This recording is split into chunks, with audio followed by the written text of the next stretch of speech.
Good morning. Thank you, everybody, for joining. We're just going to wait a couple of minutes and then we'll be starting the session. Thank you.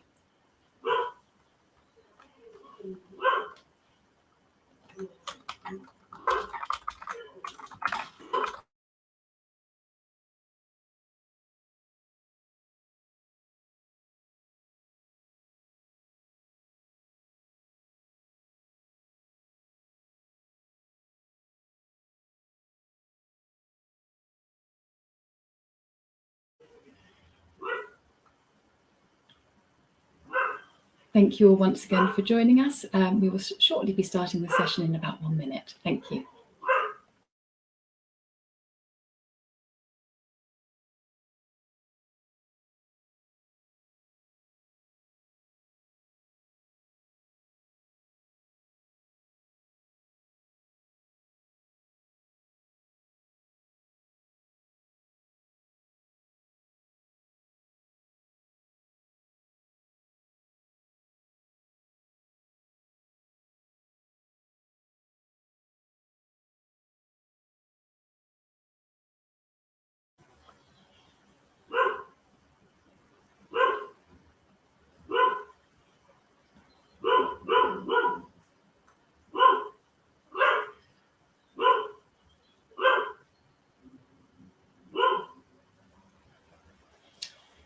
Good morning, good afternoon, and good evening all. A very warm welcome on behalf of the Maximise Your Time team to Day 2 of the CHS Exchange Conference 2021. We are very much looking forward to supporting you over the next couple of days. So we're delighted to offer international sign interpretation for all of our plenary sessions, as well as live closed captioning in English. To download and enable the live closed captioning overlay, click on the URL pasted in the comments box. Select Download Text on Tap Overlay, add the event ID CHS or lowercase, and select View as Overlay. You will then need to add the following access code, E53J45UJ and then CF uppercase. This should only take a couple of minutes. So thank you to our sign interpreters and captioners for your support.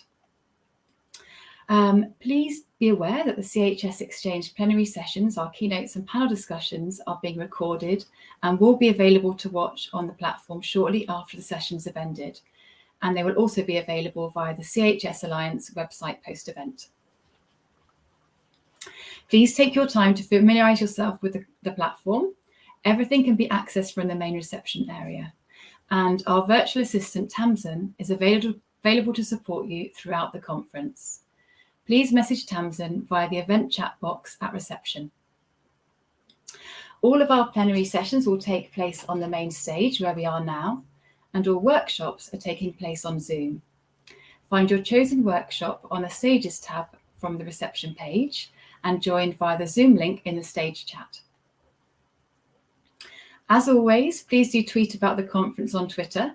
Use the CHS handle @CHS_Alliance and the hashtags CHS Exchange 2021 and raise the standard. Connect directly via the People tab from the main reception, search by name to chat and schedule a meeting, and also follow our speakers on social media and reshare content. Our speakers' handles are available on their profiles. For speed networking, head to the Network tab, click Join, and you'll be paired with another attendee for 3 minutes before moving on to meet the next. But if you're having a great conversation, you can extend the 3 minutes by pressing Connect. And come and meet the CHS Alliance Secretariat team to learn more about their work. Visit their booths by the Expo button, and if you'd like to have a conversation with the team, just make sure you join at the scheduled time of 12 o'clock CEST. So we'll shortly start with today's opening plenary, and all plenaries on the main stage, please add your questions in the comments box. And also please do participate in the Slido polls. Just click on the Slido tab, which is just next to the chat feature, to add your response. And finally, the MYT team are here to help you with any technical difficulties. So email us at meetings@myt.uk.com or message Tamsin, our conference assistant, in the event chat. And we're now delighted to hand over to Tanya Wood, Executive Director of the CHS Alliance, to welcome you to Day 2. Thank you, Tanya. Over to you.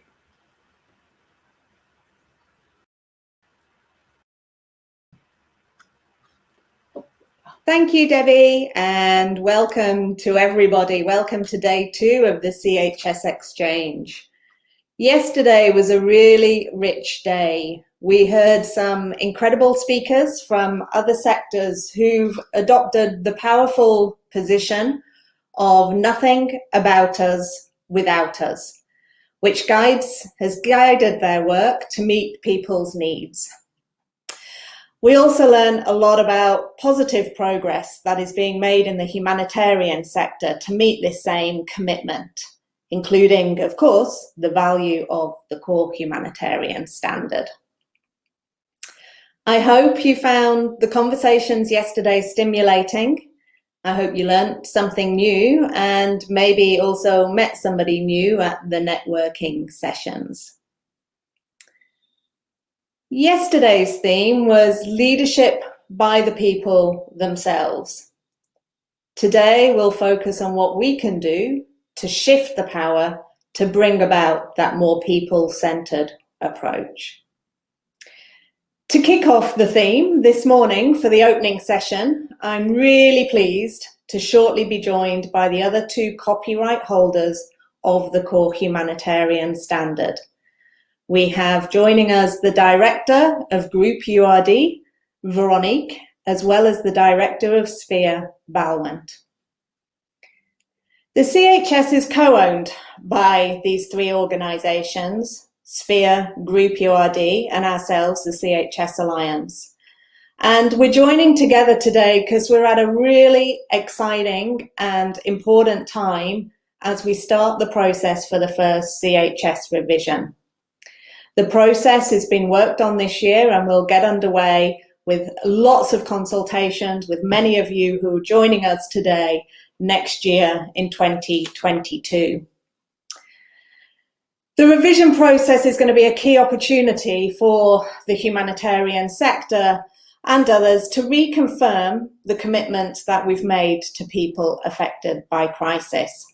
And so with this session this morning, we want to pause and reflect on some of the key achievements that the CHS has achieved since it was launched in 2014, but also as well look at the potential with the revision for the CHS really being that power leveller.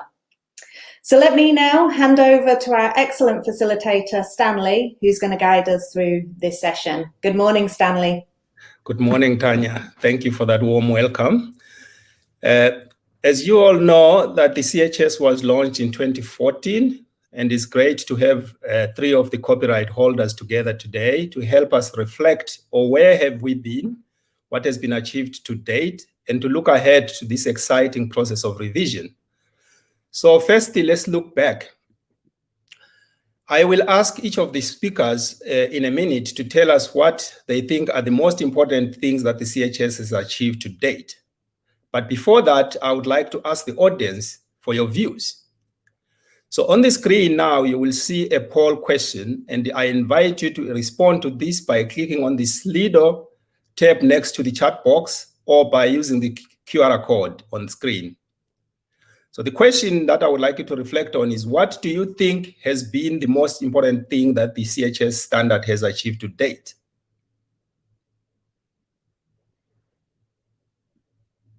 So I repeat the question, what do you think has been the most important thing that the CHS has achieved to date? And you can type in your answers on the Slido, please.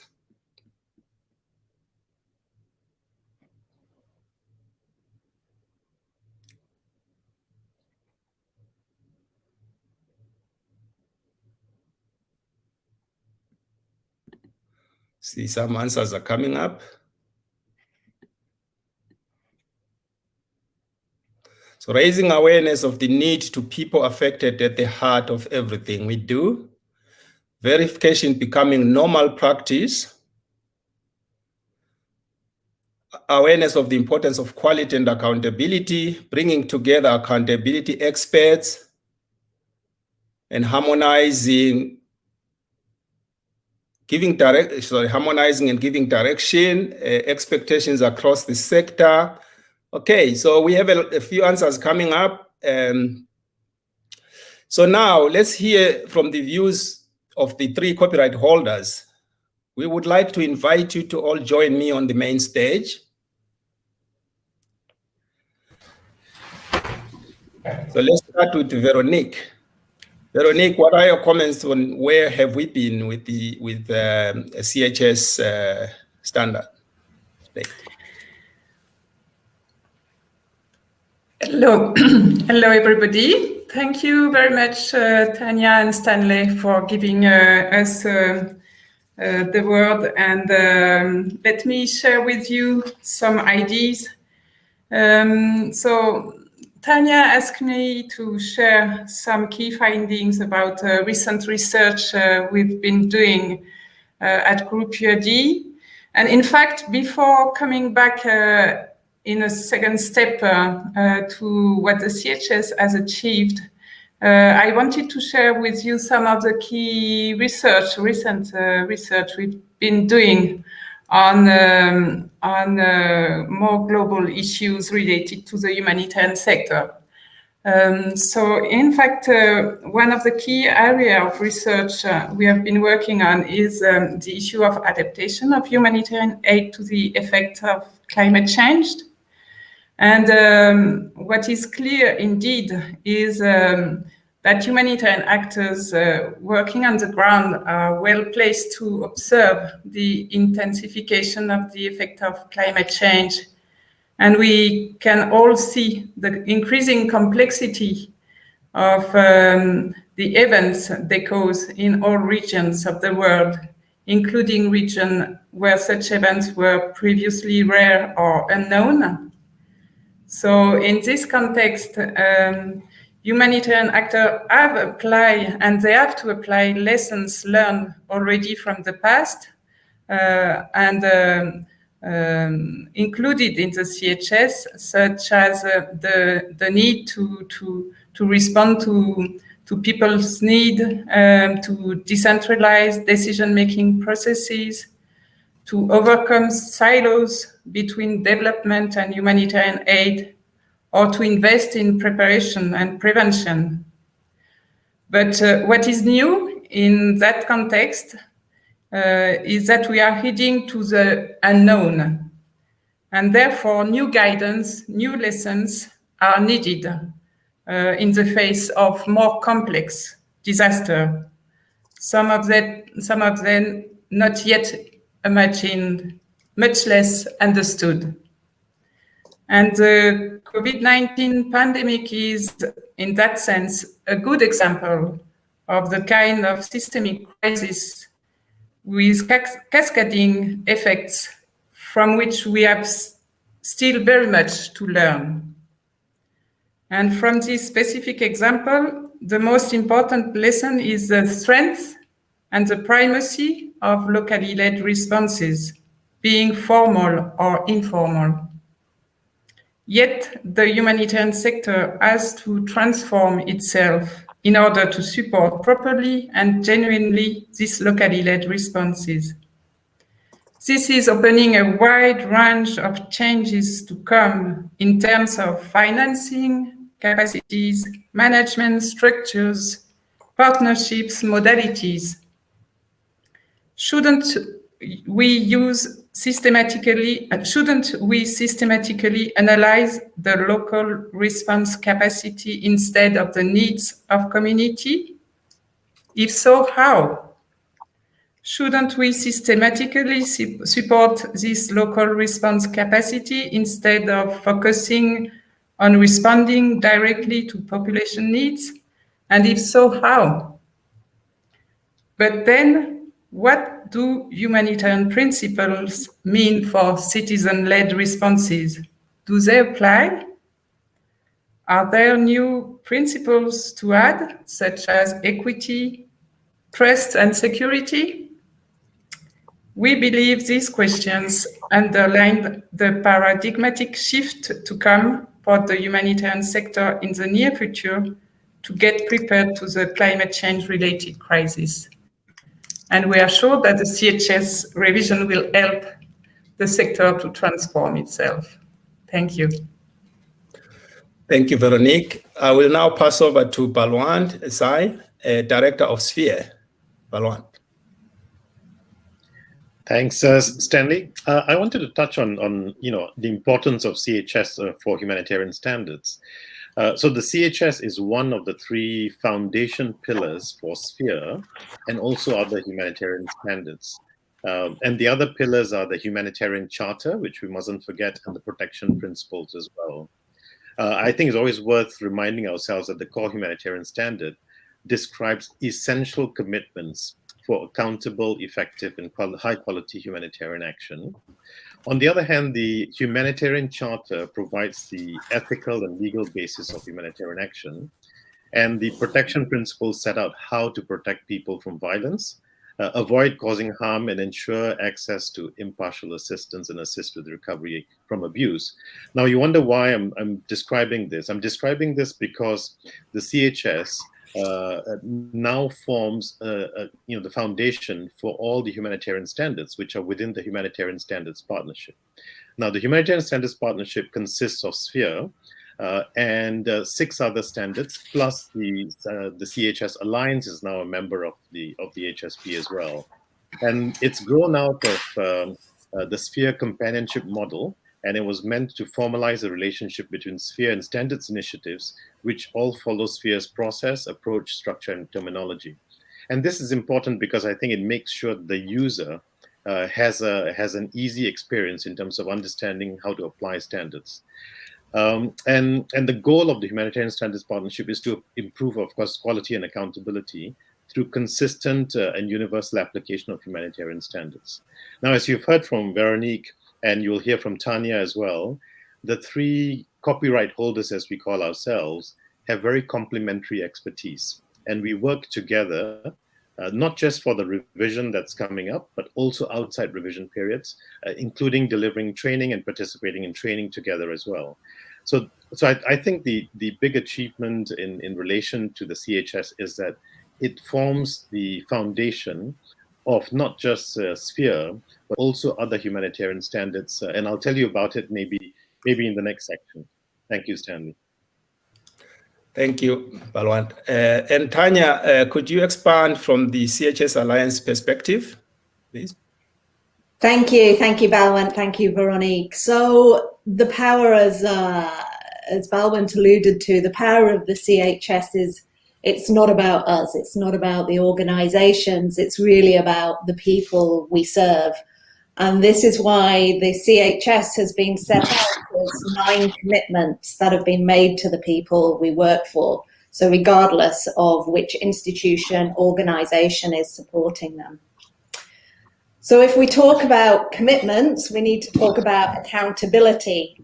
And if we're going to be really accountable to the people we serve, then shouldn't we check how we're living up to these commitments?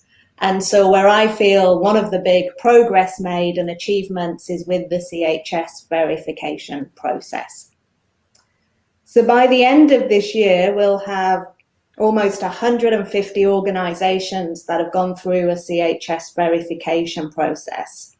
And what that means, being careful of using numbers, and kind of being reminded of what's behind those numbers, is organizations who've really listened to their staff and their partners, and of course, most importantly, the views of the people they serve. And this means they can learn more about how they're living up to those 9 commitments. And for those of you who were with us yesterday, you heard from our board members, Rahema and Robert, and then in the afternoon session, Colleen and Alan, 4 organizations who've been through the verification process, and you heard from all of them about how much it created much needed improvements in their organization.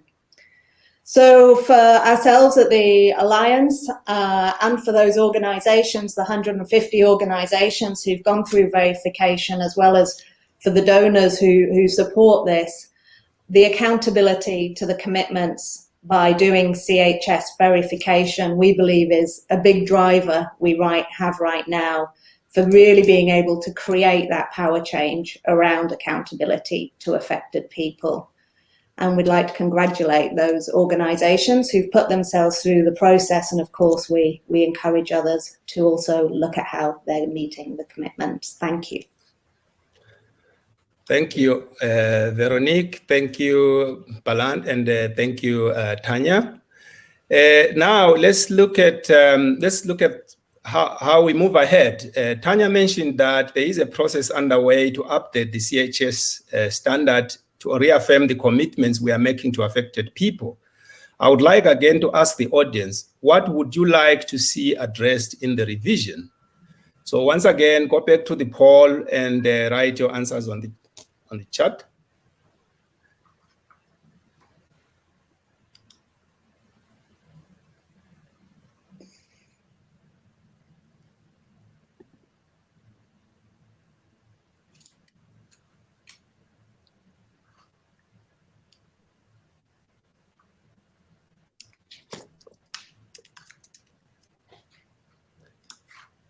So the question is, what would you like to see addressed in the revision?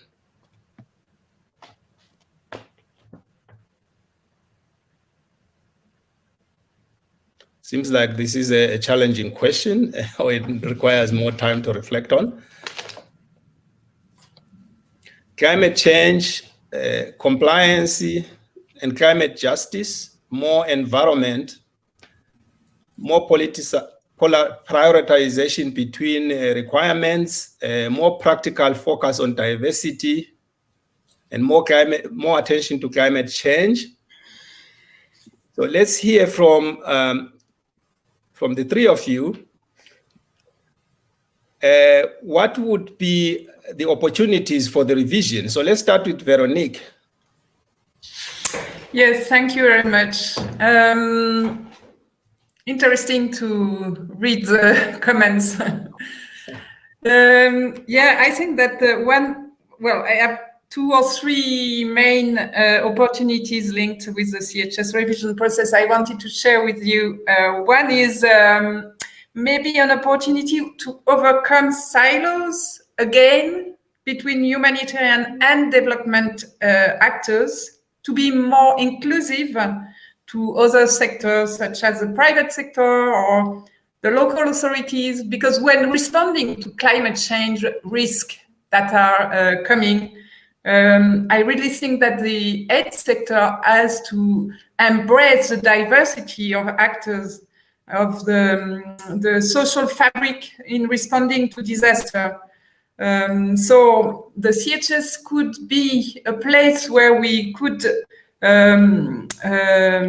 clarify what are the core principles that would apply to all kinds of aid activities when helping people in need, and being also relevant for preparedness, prevention activities, and really embracing this this climate change risk into the different principles and processes. So this is one. And second, as I mentioned earlier, I think that there is a need to think about the role of international humanitarian actors or international actors as an intermediary role to support locally led responses, being formal or informal. So this means a lot of changes, how to analyze and collect the needs of local actors when they respond to people needs, and how to support them, not only through the implementation of projects, but also at an institutional point of view. So I think that there is an opportunity here for the CHS revision process to really think about the partnership much more. It is still already embedded into the current CHS, but it could be much more expanded. And the last point I would like to share with you is an opportunity, but a challenge also linked with the opportunities I mentioned earlier, is how to find the balance between the needs from the institutionalized ed system and the less formal ed system that is developing on the ground. How to respond to organizations of different nature and size. I have two ideas to share to respond to this challenge. First, propose a revised CHS with maybe different components to respond to various needs, but based on the same set of core principles. And second idea, develop together with the new CHS systems and supports to its concrete application on the ground. This support could be decentralized in order to be much more contextualized and could go beyond verification and provide coaching services, institutional support in order to support the local aid organization. Thank you. Thank you very much, Veronique. Can we now come to Balwant? Your reflections, please. Thanks, Stanley. I think I want to come back to what I mentioned earlier about the Humanitarian Standards Partnership, and that the core humanitarian standard forms a fundamental basis on which all of these other standards are delivered. And that's a really important point. So, and Sphere hosts and manages the Humanitarian Standards Partnership, I'll call it the HSP, to make it easier to say the long name. But as you know, Sphere currently has standards which cover shelter and settlement, water, sanitation and hygiene promotion, food security and nutrition, and health. But in addition, we have another set of 6 standards on education, child protection, livestock, economic recovery and market analysis, inclusion of older people and people with disabilities, and very recently, we also accepted standards on camp management. And acceptance of any of these technical standards, as I'd call them, is based on the fact that the CHS is a fundamental base on which these standards are developed. So when I saw the comments earlier about the revision and the importance of looking at climate and environment, yes, I think there will be new standards being developed, which are technical standards, including on climate. We've been asked to look at that. We've been asked to look at energy standards as well, and also logistics standards. So those may come down the pipeline as well. But whatever technical standards are developed, I think the fundamental requirement for the CHS to inform all of these technical standards, it remains key. So I think a couple of other points I wanted to mention is on verification. I think it's great that there are many organizations, more than 100 organizations who've gone through the verification process, and it makes it easier, for I think to whether it's for donors or others to say that, okay, these organizations are meeting the standards. But I think it's also important to keep the CHS open beyond verification, because there are organizations which may not be able to go through verification processes. But the important thing is the application of the CHS. How can it be applied by thousands of organizations, not just hundreds? Because we know there are thousands of organizations who are using it, but what we want to understand is how are they using it to make a difference in terms of the delivery of assistance. And coming back to Veronique's point as well, I think on the question of who is involved in setting the standard, it must include the perspectives of communities and users, and not only a global north or international donor perspectives. And the upcoming revision of the CHS is an opportunity to make sure that local and national perspectives are really brought to the fore and do not remain subsidiary to northern international perspectives. And I think this should be reflected in every level, including how the revision process is steered, who is providing input to it.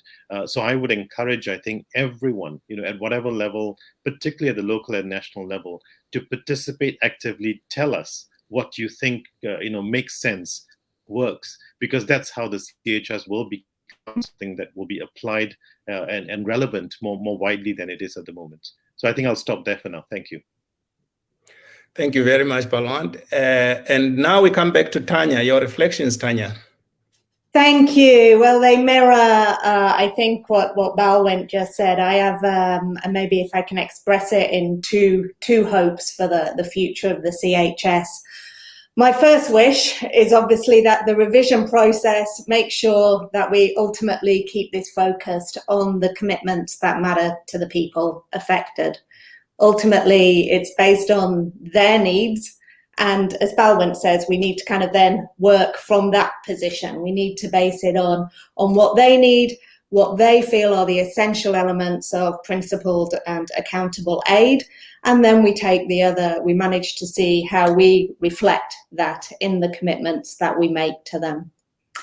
But there is a reality, and that is what we're going to be talking about today, and that is challenging the power dynamics in the sector that we have. So my second wish is for those donors, and by the donors, I mean governments, UN, and the international NGOs who right now do have the majority of the funding. And we need to make sure that they are, as Balwant said, being able to base their work on the needs of affected people, and they're really driving the momentum of change. So I hope is that we also look at how we can harmonise our due diligence processes around the CHS. The CHS covers 70 to 80% of most donor due diligence processes. So if we're really serious about shifting the power, we need to ask ourselves why then we couldn't base our due diligence assessments not on the needs of the organisations, not on the needs of the international NGOs who hold the funding right now, but truly on the needs of the people by using the harmonised due diligence process around the CHS. So those are my two wishes for the future. Thank you. Thank you, Tanya. Balwant, Tanya, and Veronique, thank you so much for sharing your insights and for kickstarting the conversation that will continue for the months ahead. Thank you very much. Thank you. Thank you. Thank you. Now we have a short pause while we prepare for the panel session.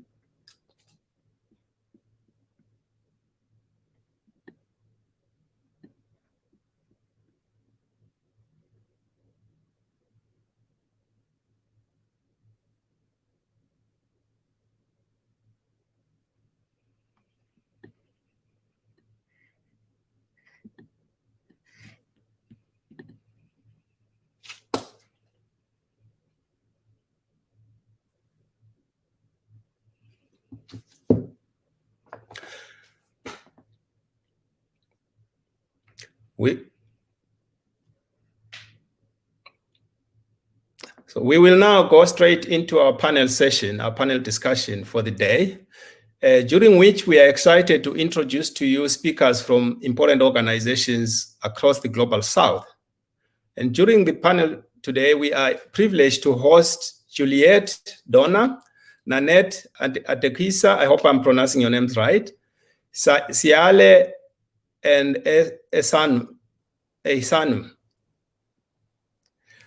So we are looking forward to hearing their views on what actually needs to ensure equity, justice, urgency, and this panel discussion is on shifting the power, leadership, and learning from national initiatives and networks. And we again remind you that we welcome your comments, reflections, and questions on the chat during this session, and we will come back to them towards the end. And I would like to say that for this session, we really would like to hear your views and your perspectives, really sharing them from a personal perspective. And we will start with Siale.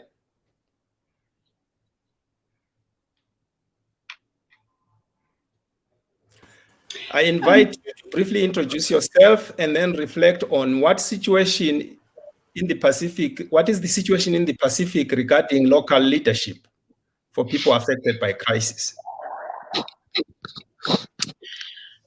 Thank you very much. Maloelele Pulavinaka from the Pacific. I'm Emeline Siale Ilolahia. I'm the Executive Director of the Pacific Islands Associations of NGOs, PIANGO. It's a regional platform of national umbrella NGOs in 24 countries and territories in the Pacific.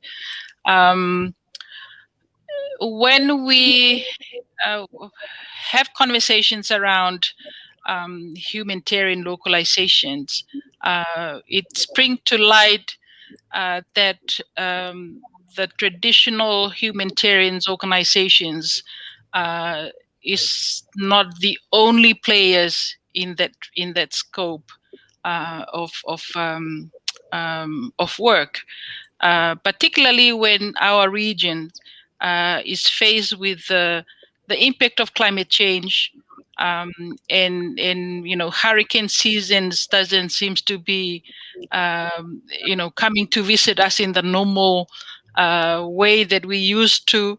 It's more severe, it's more frequent, and so that has really pushed the work that we do to recognize that it's no longer a humanitarian issue.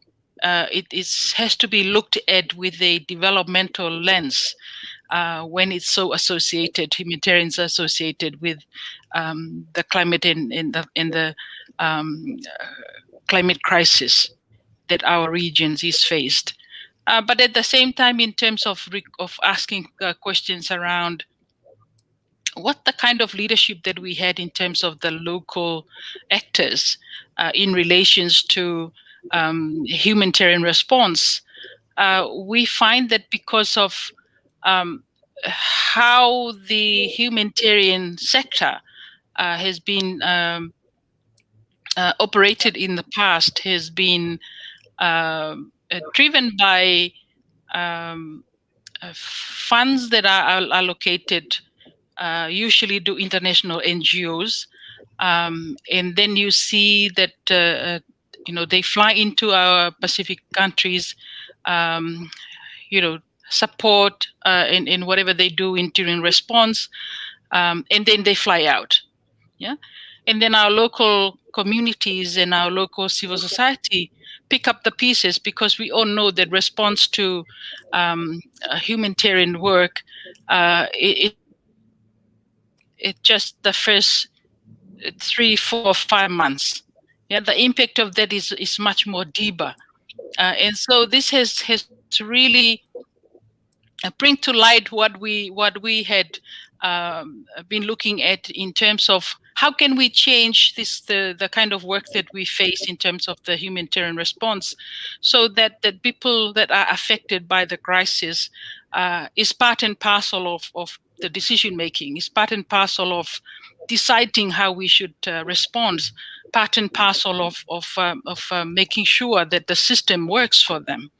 So that's really where we have seen the need for the shift in leadership, in how we see the empowerment of our affected communities, so they take a lead themselves. And so I will perhaps share a bit of work that we have been doing in our region, that we have seen the power of evidence, community generated data, in terms of when you're talking about communities empowered to take a lead in the decision making, in deciding what's best for their response, then the evidence of where the power is important. So we had done a localization, a baseline survey in 4 of our Pacific countries, really to look at where do we want to see or demonstrate the change. And by doing that, we defined what does localization means to us in the Pacific context. And we had come up with our own definitions by saying when we talk about localization, we means partnership, we means leadership, we means capacity, we means coordinations and complementarity, we means the funding, we means the policy influence and advocacy, and we mean participations of those that need to be participating to decide. So those are the areas that we identified in terms of defining what localization means to us, and that is the area of the shift that we have identified. we need to shift the partnership, we need to shift the leadership, and we need to make sure that the capacity is shifted from the international NGOs to the locally NGOs. I think I'll leave it there, so that's allow the others, and then I'll pick up later. Thank you. Thank you, Siale.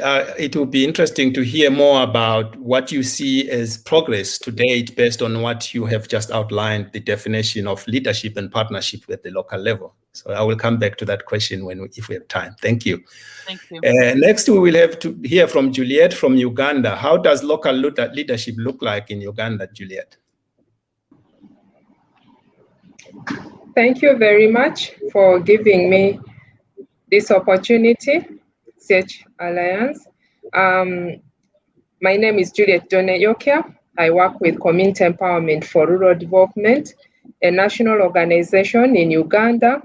I work as police dialogue expert and a disaster preparedness response manager. I also chair the Charter for Change working group in Uganda. Charter for Change is an initiative to transform how the humanitarian system operates to enable more local humanitarian leadership. And so in Uganda, to date, I would like to say that there's nothing much achieved in the local humanitarian leadership, but there's progress towards that.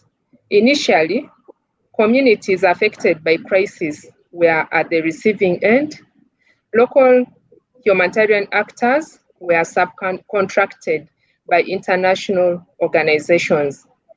However, slowly, after the 2016 summit, where the international organizations and donors made commitments to the Grand Bargain and Charter for Change, we are beginning to realize slow movement towards local humanitarian leadership. As an organization, it is the first time we are seeing that a local organization is leading international organizations in a consortium. And this is a consortium where my organization is the lead of Swiss Church Aid Inter-Church Cooperation Organization, which is something that has never happened before in Uganda. There are a number of consortia developing where we have local actors and international actors, but the lead is always the international actors. And sometimes in the decision-making processes, the local actors are less involved. In programming, in designing, they are less involved. And then we have developed platforms like the Charter for Change Working Group, National Humanitarian Platform, regional platforms, so that we are collectively able to take our voices to the international actors and donors to fulfill their commitments towards localization agenda. While we see a lot of improvement from the local actors in taking up leadership positions, there's less involvement in coordination platforms of local actors. And so there's yet little done as far as local humanitarian leadership is involved. There's need to have more involvement of local and national humanitarian actors in coordination platforms where they can lead. For us as an organization, we use community-based approaches that enhance the voices of communities in all our programming so that their voices are prioritized. Thank you very much. I will go on thereafter to explain how we do it. Thank you. Thank you, Juliet. And a lot of seeds that are being planted to make local leadership start to happen. And I would like to hear more about what you talked about, where local NGOs are taking a lead in coordinating some of the alliances with the international organizations. So we look forward to that. And now we will hear from Shanu. How would you describe the situation in Bangladesh regarding local leadership? Thanks, Stanley, for your wonderful moderation since the beginning. I'm Ehsanur Rahman, Chairman of National Alliance of Humanitarian Actors in Bangladesh, in short NAHAB. And for easy pronunciation of Stanley, just call me Ehsan, would be easy for you. My organization, DAM, is currently hosting the Secretariat of NAHAB. So I'm representing NAHAB. NAHAB is an alliance of humanitarian actors in Bangladesh, started working since 2017. We have currently 58 members, which all are Bangladeshi national local organizations. The whole scenario in Bangladesh is really as a disaster-prone country, and the active local national organizations' role in close partnership with the international organizations, we are responding, and gradually local level leadership are growing. So what I would share with you, how really the local level organizations, and with particular reference to the women-led organizations, are really coming up in taking leadership in the humanitarian response. NAHAB promotes this local leadership.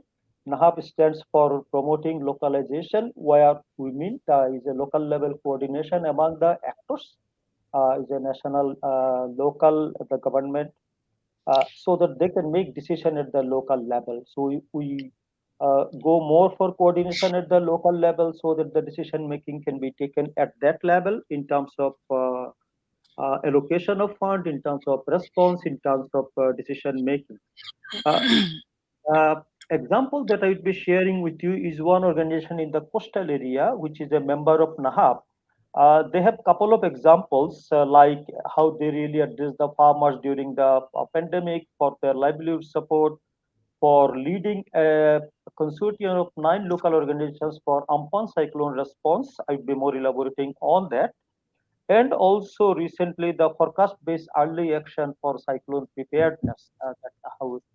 Out of these 3, we thought that, okay, this global platform would be sharing with them how they prove their leadership in leading 9 member organizations of the consortium, which is a combination of both national and local organizations, led by a woman executive head over there, in responding the cyclone Amphan in 8 districts in the coastal area, where the funding came from Oxfam as a lead organization. Jagunari, which is the name of the organization, is a awakening woman, took the lead, and the technical support was provided by Kodak, which is also a coastal Bangladeshi organization who worked at the national level.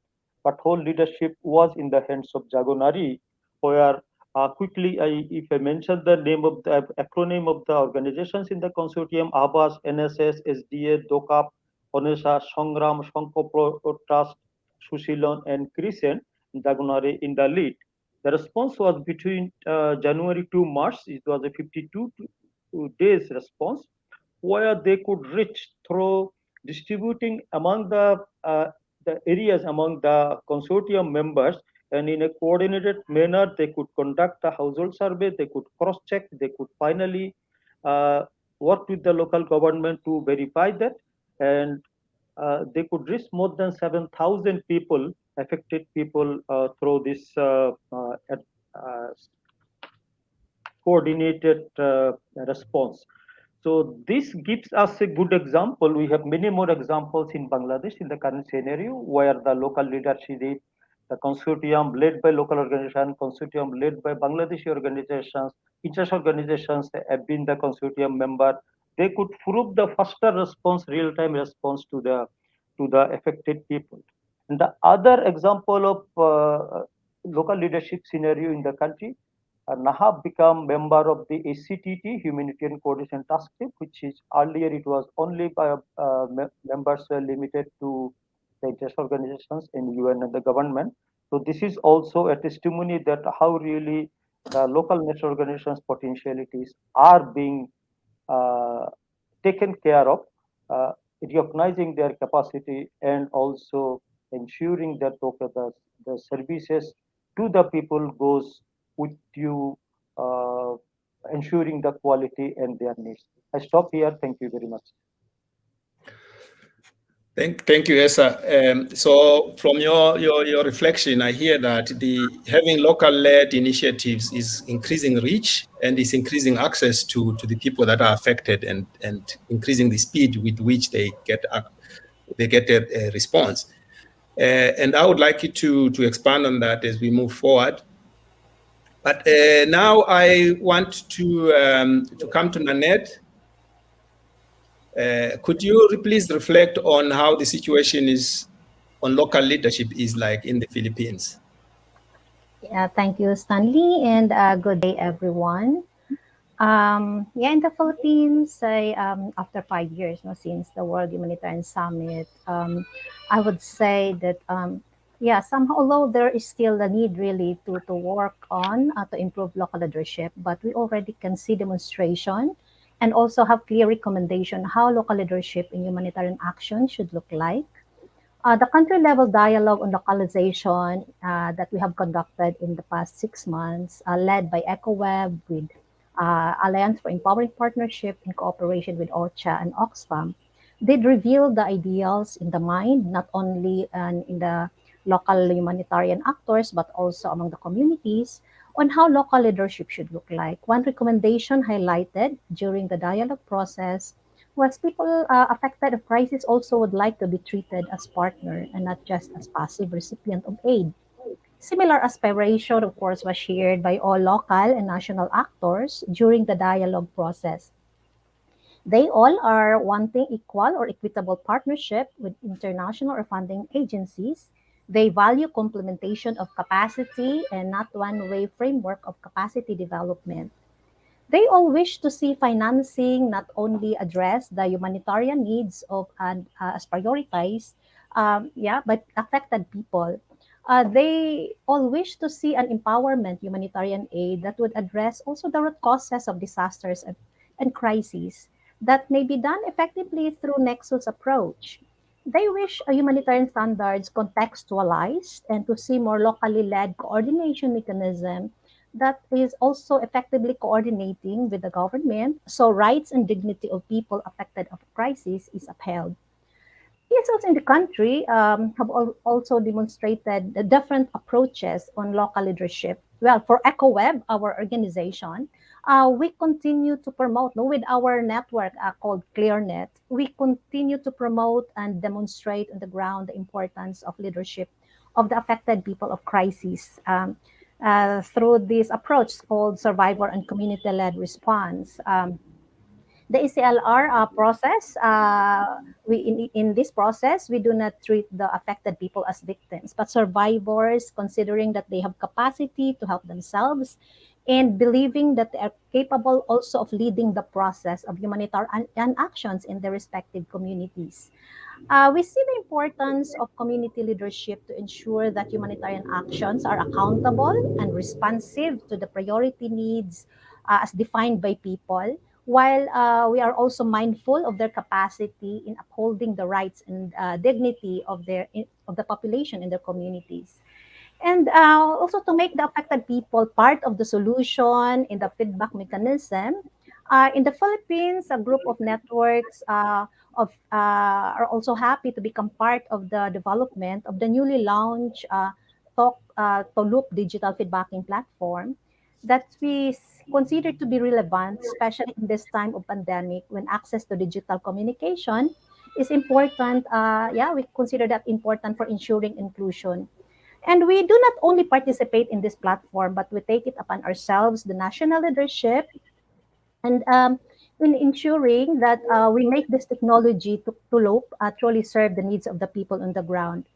We formed a local national coordination composed of representatives of CSO networks, including a representative of affected population of crisis. We also established a partnership with CSOs on the ground to lead in promoting the digital platform to communities who may need access to this digital feedbacking technology, so their voices and stories are heard by concerned providers, including the government. Well, the Philippine experience is still a work in progress in terms of local leadership, but certainly there are already a lot of concrete actions already happening for enabling local leadership, which is key, I believe, in realizing the core humanitarian standards. I'll stop there, Stanley. Thank you. Thank you, Nanette. And I would like to just follow up on this, the idea that the local chapters are looking for partnership, and how have we seen that delivering on the results and the accountability. So I would like to follow up with a 4 minutes reflection from each of you And what I would like you to think about is how would you share your perspectives on how you see the future and around what new actions we need to take. And we start with Siale, and I would like also to include for you, Siale, the example of how you have been working with COVID in Fiji and how you have influenced government policy. Could you include that in your intervention, if you can, please?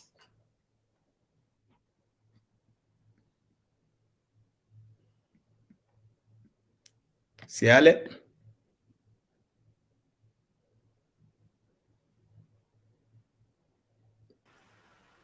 She has dropped off. So let's take Juliet. Juliet, are you ready to give your intervention? Yes, I think for me to see humanitarian action effectively locally led, we need some actions to take place. Learning from the COVID-19 pandemic, where local humanitarian actors in Uganda took lead in response because they are community-based, they were responding, they were reaching out to the communities while international actors were out working from their homes. We have learned that, first of all, it's very important for us to have funding models that can enhance local humanitarian leadership. From a project funded by IKEA through Oxfam in Uganda, we were able to have local humanitarians display their response capacity through funding models like Humanitarian Capacity Development Fund, Humanitarian Action Fund, Humanitarian Response Grant Facility, which initially was not available in the country. And we all know that local actors, we do a lot in the communities. We work with the communities, we involve the communities, but we do not showcase what we do. We are not visible globally, even within our own countries, we don't show. So it is important for us as local and national humanitarian actors to strengthen our documentation and visibility. We need to step up advocacy towards local humanitarian leadership collectively through the existing platforms like the National Humanitarian Platform in Uganda, the Charter for Change, the refugee-led organization networks, and women-led organization networks. We need to step up our collaborative, collective voice towards local humanitarian leadership. And then we need to challenge the institutional practices that deepen inequality instead of dismantling and promoting implementation of practices based on trust and equity. All voices matter in humanitarian space. At the moment, there's a lot of the mindset of international actors and donors is that local actors are not trusted. Local actors do not have the capacity. Local actors do not have. And this kind of mindset has to change because we have capacity. All we need from you is to strengthen our capacity, bring us up to speed, because already in communities, there's a lot that exists to lead humanitarian response. We do not have country-based pool funds, and that is what makes local humanitarian response in Uganda very difficult for real-time humanitarian response. And we are calling upon the donors, we are calling upon international actors that we together come in Uganda and we put a pooled fund so that local humanitarian actors are able to benefit, because humanitarian actors internationally have certain funds like the START fund, the CAT fund that they usually apply for sudden onset crisis to respond to, and this is limiting. Let's promote community feedback through clear communication to build trust and providing various pathways such that community priorities are at the center of everything we do. In addition to that, let us embrace the Nexus programming approach, where we now move away from humanitarian response, short-term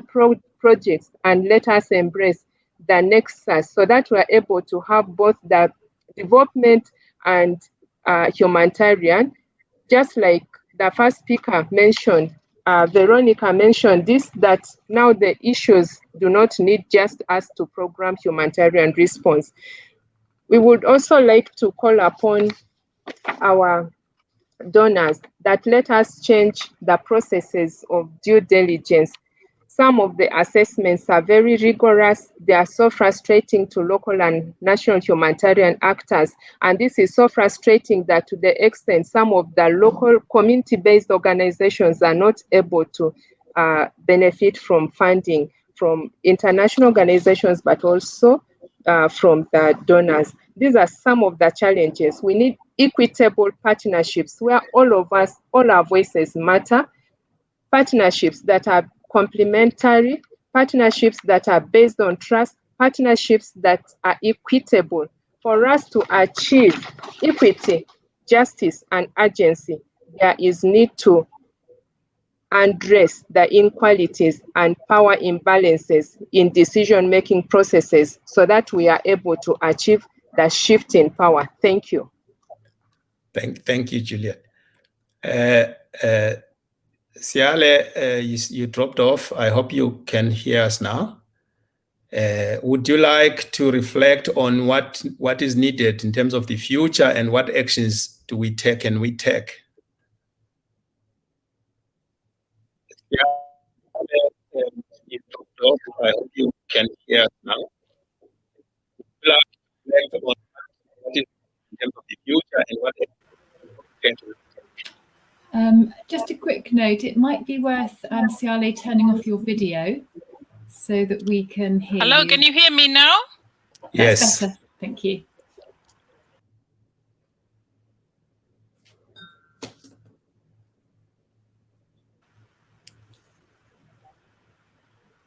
Okay, again, I'm just going to recommend you turn your video off, Siale, so we can hear from you. I can try and do that for you. Let me just see. If you could just pop it off, and then hopefully your audio will run more smoothly. Let's try that. Well, unfortunately, Stanley, I do think we're having Siale's having connectivity issues. So perhaps if you want to move on to our next speaker and try again. Thank you. Okay, let's go to Esa. Esa, what are your reflections about the future and what new next steps actions can we take? Thank you. A couple of issues already came in the discussion since morning today. Thanks, Tanya, for talking about the CHS revision. So input from Veronique also have been there. So I will be coming there, but I would like to start with in the chat box. I'm seeing one question from Tileke, the role of local government. Exactly, that is my point of discussion at the beginning. As I mentioned it earlier, is the coordination at local level is very, very important. So the role of the local government is very important to be in the board. So what we are trying to do from NAHAB in collaboration with the local international organizations together, so that there can be a district level, which is the subnational level information hub, to foster better coordination among them, so that everybody knows who is doing what and how they can be coordinated. So that is from NAHAB, we now trying to develop demonstration districts in 4 districts, and also as a follow-up of the local level technical working group initiated by ACTT. They are also exploring developing this local level information hub, so that there can be coordination among them. So in one of the coastal district in Borguna, same district what I mentioned about this case, the local organizations, they work together jointly with the local government administration to develop a database of the local actors over there, so that they know who is doing what are the facilities over there, and is using the GIS-based mapping. They identified that. In the chat box, I am giving the web address of that, so that you can see how really they started developing access to information by all in that locality, as well as from the other areas, using that local platform for information sharing, as well as activity planning. That's one. Second is about what I was referring about this whole due diligence or standard aspects. From NAHAB, we took an initiative. We thank CHS for guiding for many years, many national, local, international organizations to work for standards and qualities. What we did, we made an analysis, a mapping of the what standards are we are talking for, and also what are the due diligence requirements by major humanitarian actors.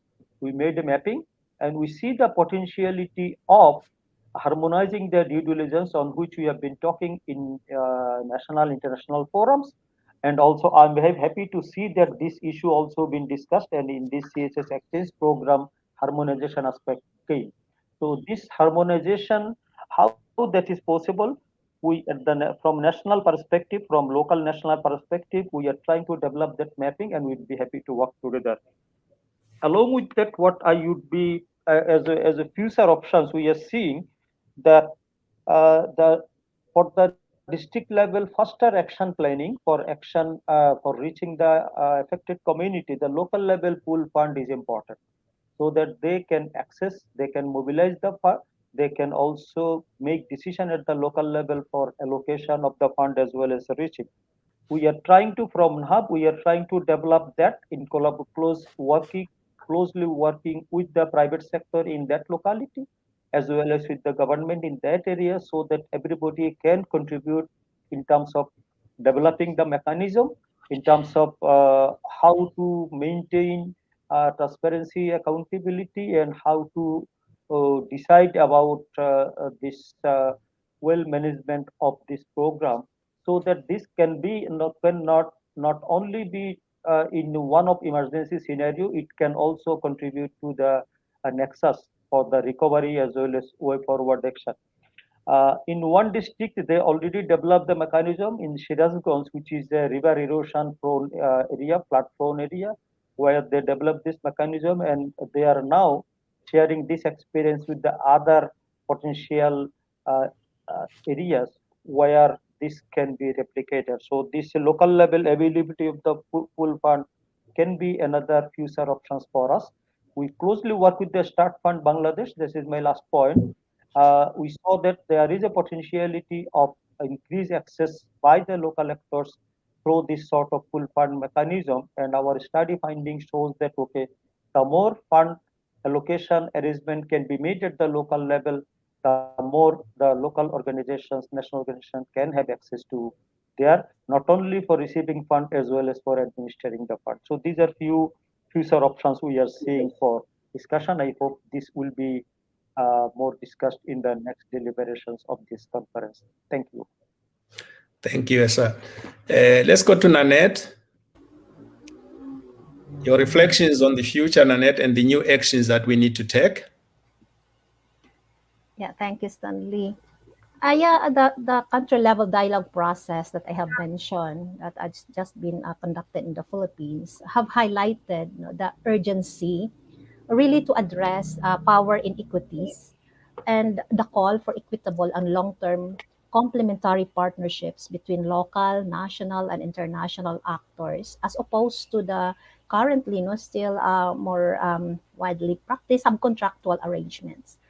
Affected population of crisis also wish to be treated as partners in humanitarian actions as opposed to donor, beneficiary, recipient of aid relationship only.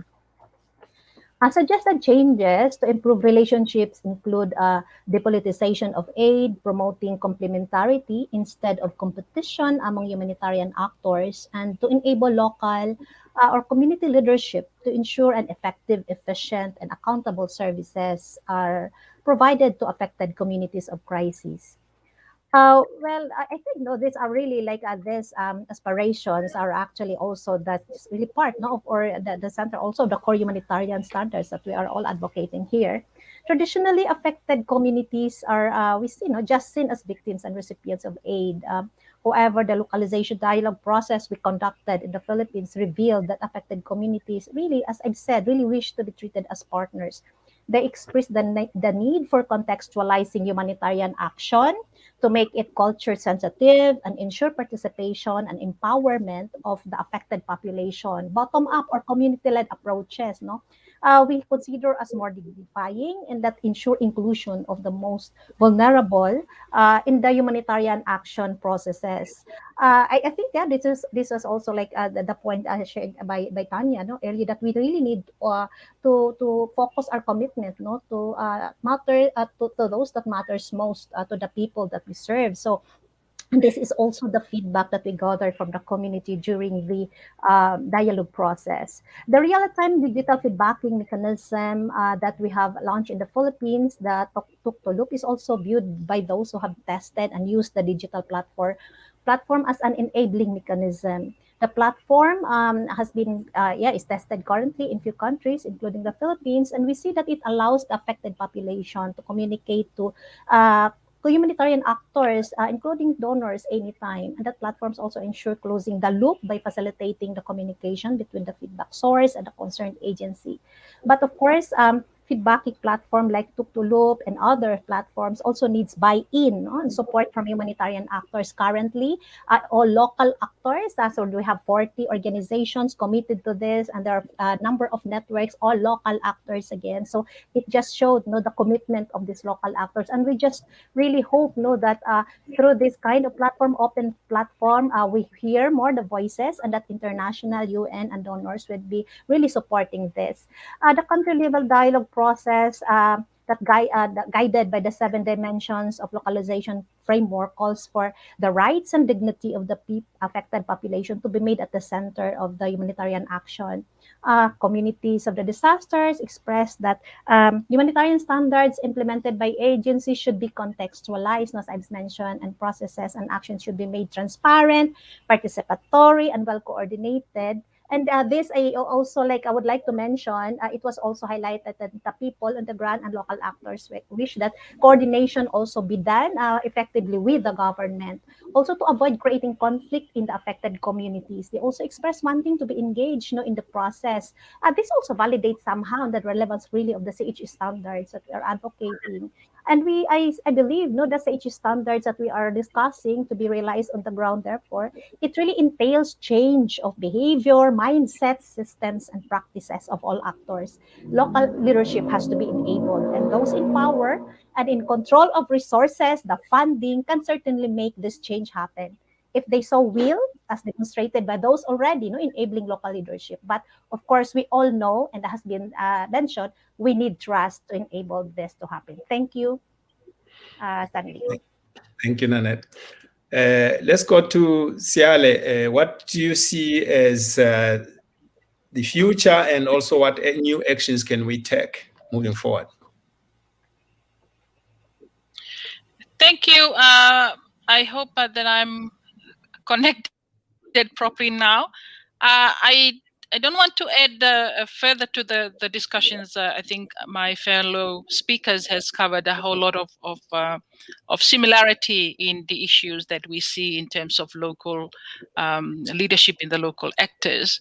My only addition that I think is example or experiences from our specific region is that we had really invested a bit of time and effort in developing baseline around our definitions of what localization means, and so it does mean that civil society then engaging our communities and affected communities to play more of a monitoring and oversight role in terms of where do we see the impact or the intent to impact in the humanitarian sector.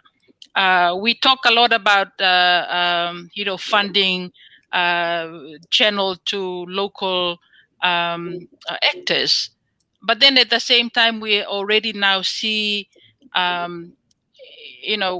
donors giving funds to international NGOs to establish themselves in our region. So it's like that they are not responding to localization. They are just recruiting local people to carry out their own agenda. Yeah, and so that's created a whole lot of another dynamics in terms of who is the local and who is really just promoting international NGOs agenda in terms of still having the power over the funds that they ended up just giving funds to local players rather than empowering them to manage and to look after the funds so that it build their capacity around managing programs. And so what we have seen that has come out from that is the push for more local structured mechanisms. So we see that communities are saying, we cannot leave a localization to be defined by government or defined by international NGOs. Let us come together and agree on some kind of a standard structured mechanisms of how we engage communities.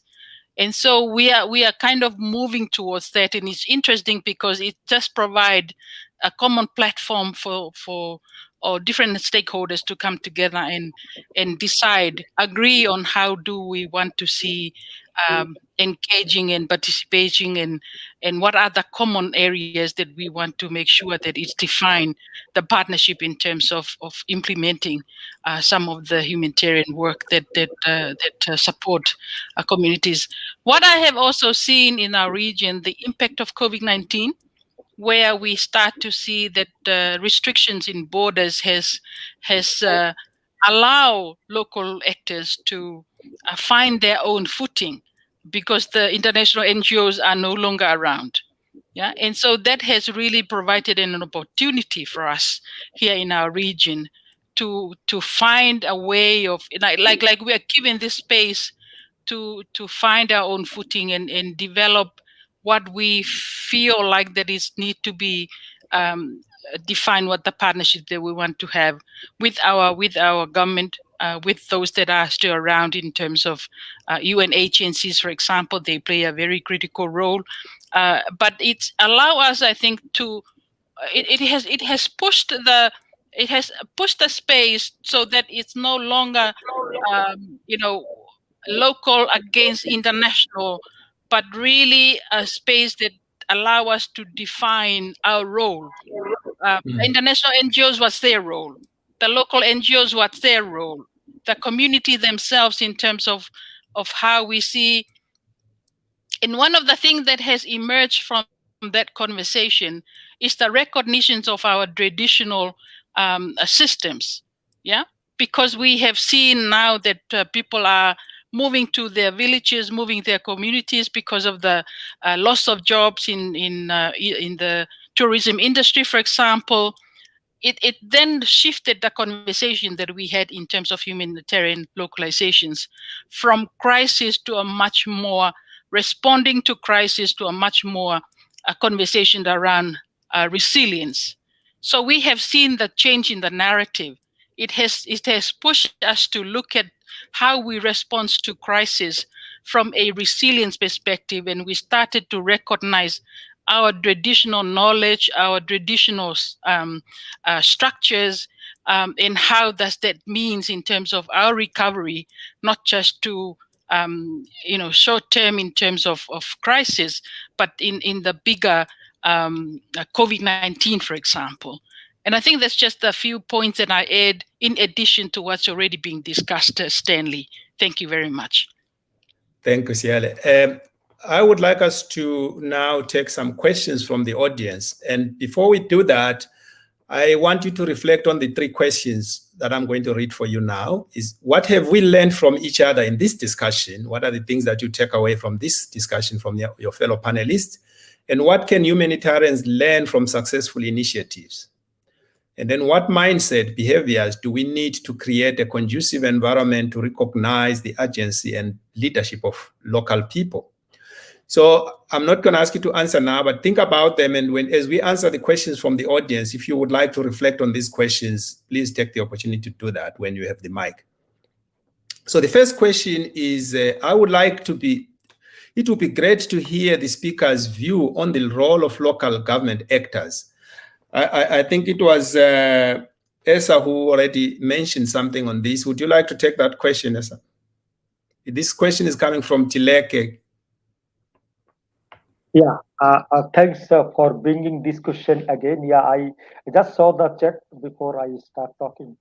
Thanks, Tilak, for bringing this. Is important. The local government as local actors are given uh, authority from the central government so that they can decide at the local level. When we are talking about local level decision making, the local actors to take initiative, and if the local government remain dependent on the central yes no clearance, then the local coordination become difficult. In Bangladesh experience, what we have, the local government, I mean at the district level, they can take some decision to a limited extent to go for emergency responses, but that remain limited. Sometimes the local level disasters, they cannot decide, they cannot declare that as a humanitarian disaster because the impact is not that much from the national perspective. Media doesn't cover much, but it affects the local people quite seriously. So it needs to be decided at the local level. So the local government role has to be there as a public sector actor so that they can decide and they can immediately have the coordination, apply the coordination mechanism at that level so that the resources can be mapped, can be allocated, can be used. So it's not a government non-government issue. It's a service to the affected community. That part is important. So this needs to be a shared responsibility. That's my view. Thank you. Thank you. More questions from the audience?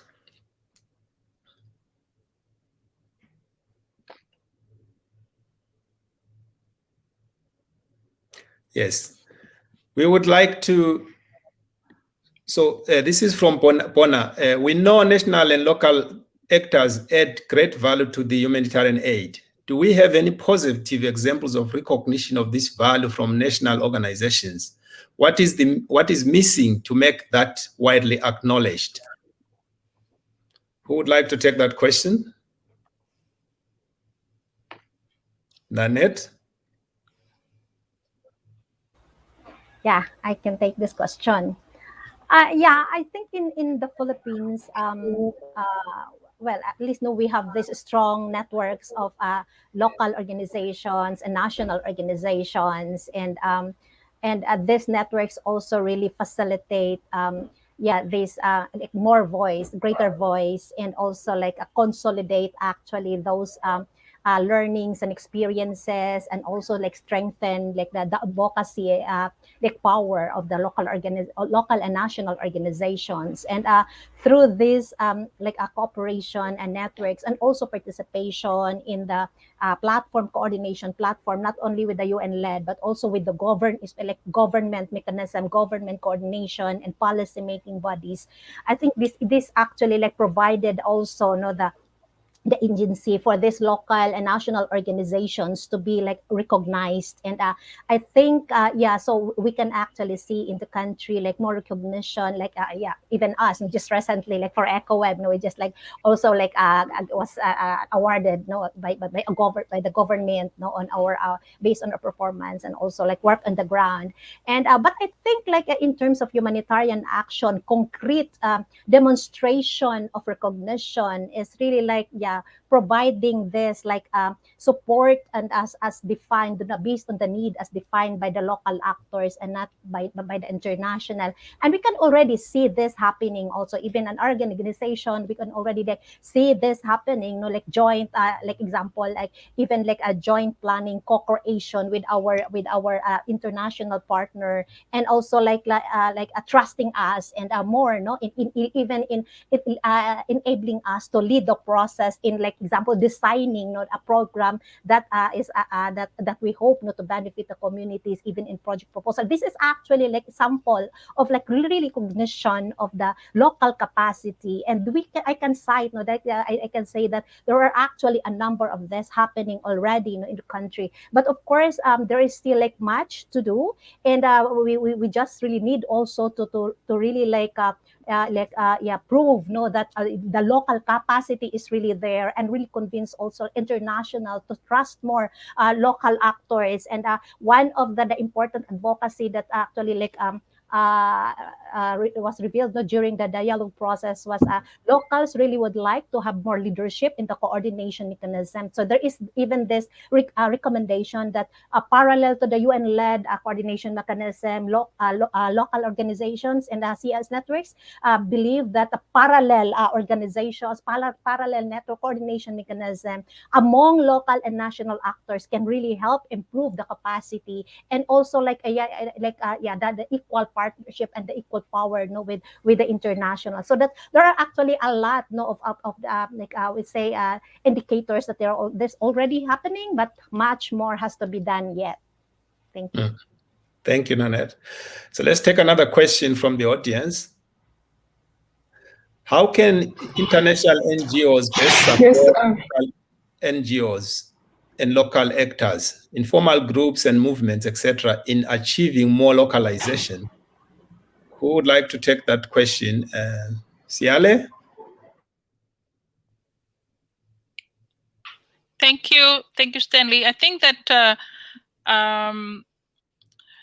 we have seen the international NGOs has been present in our regions for a very long time. And yet when we are talking about localization and we are starting to define localization and we are talking about capacity, for example, we still don't see the transfer of capacity really happening on the ground. We still don't see, in terms of organizational skills that need to, should have been already with our local actors for the number of years they have been present. So the questions for us is asking then, what has been the support that international NGOs have done over the years to support local actors? And really, I think it's a matter of relooking at how they have use their influence and the power of the aid funds that are being channeled through them over the years, and really look at whether the capacity that we are talking about, we are thinking that capacity comes from international NGOs, where we need to recognize that some of the capacity of response is actually within the community themselves, within the local people. They have their own way of responding. They have been responding all their life. It may not be translated to the kind of language that we have in terms of development or how we, but that has been their life. They have been living in that kind of community. So we need to start perhaps looking at learning from the community rather than thinking that we are coming to build their capacity. They already have the capacity themselves to respond to this kind of work. The other thing that the key thing that I know that is most needed is really how INGOs within the system that they had can access funds, but then at the same time do like a complementary, or what we also often call accompaniment. We rather like the word accompaniment, which means that you accompany our local actors in some kind of a journey, meaning that they see what you do, you share your resources, give them that coaching, that mentoring, and all that you need to do, and then let them go. Give them the resources so that they played out the way that they see it's best in their community, the best that they know. The other point that I would like to make, Stanley, that's referred to the previous questions is I think the one of the things that is missing and is a huge gap when we are talking about local actors when it comes to a disaster or crisis that are not big enough at the emergency. Yeah. And then when government declare emergency, then that's when the donor aid, humanitarian aid can be triggered to response. But at the same time, we all know that it could be heavy rain, that there are already community we know that it's going to be flooded anyway. But it's not big enough to trigger the government system in terms of the humanitarian actions. So what we have seen is that our communities are responding to those small crises, but it's effective, although it doesn't affect the whole country, but it's affected a whole a group of our communities. So we see that kind of a situation that we need to bring the voice of our community to find out from government in terms of how do they see the response to the different layers of crisis when it's impacted our communities as well. Thank you, Stan. Thank you. So I would like to round off by giving you Twitter style reflections, last minute reflections. Let's do a round, very, very short, like we want 20 seconds from each of you. Your last reflections. Let's start with Esa. Okay. Thanks, Stanley. I was going to ask you for a couple of seconds for contributing to the last question about this NGO support to the local organizations. It is very important. We are seeing our experience of working with the NGOs and the local organizations. It says that there are NGOs which are supportive of localization. We are seeing that, okay, they support. But working closely with the Charter for Change groups, both signatories and the endorsers from NAHAB, we are seeing there are communication gap between the headquarters of the NGOs and the country offices in some cases. And that also we discussed in the last Charter for Change annual meeting, and in the next year is also we are coming at the country level, we are having dialogues of endorsers and signatories. So that is one. So I don't like to blame that as a mindset, quote unquote. I would like to see more as a kind of either systemic gap or policy gap of the NGOs. So if they can bring some changes on that and the localization, they mean that at the local level, they can place the authority to engage the local organizations to be in the driving seat, then it's possible. I stop here. Thank you. That will lead us to the localization. Thank you. Nanette? Yes, yeah, thank you, Stanley. Yeah, I would like to say shifting the power means allowing local leadership, and it means more resources to locals, which utilization should be determined and should be decided upon by the people affected of crises. Local leadership and community leadership is what we need to really ensure that we put the rights and dignity of people at the center, but we need the trust of those holding the power, and the shifting the power should be now. Thank you. Thank you. And Juliet, thank you for being brief, Nanette. Juliet, last comment? So, yes, sorry, Tanya, I dropped. I would like to say that I would like to add on that question from here, what the NGOs can do to support the formal groups. In Uganda, we are having the Charter for Change initiative activities that are being supported actually the international organizations that are signatory, and we do appreciate our dialogues at national level are funded by the signatories within the country, provide us support independently, and so, in terms of mobilization at global level. So we appreciate. I would like to say that they need to have trust. They need to have complementarity for us to achieve the shift of power. There's that we work together because we all have what we can contribute from the international, the local. When we work together, we appreciate each other's capacity, then we will be able to see what we mean by local humanitarian leadership. Local humanitarian leadership is just about pushing away the international organizations, but it is saying that the people who are more in the community should lead. and the international organizations will play more strategic roles. Thank you very much. Thank you. Siale, your Twitter statement.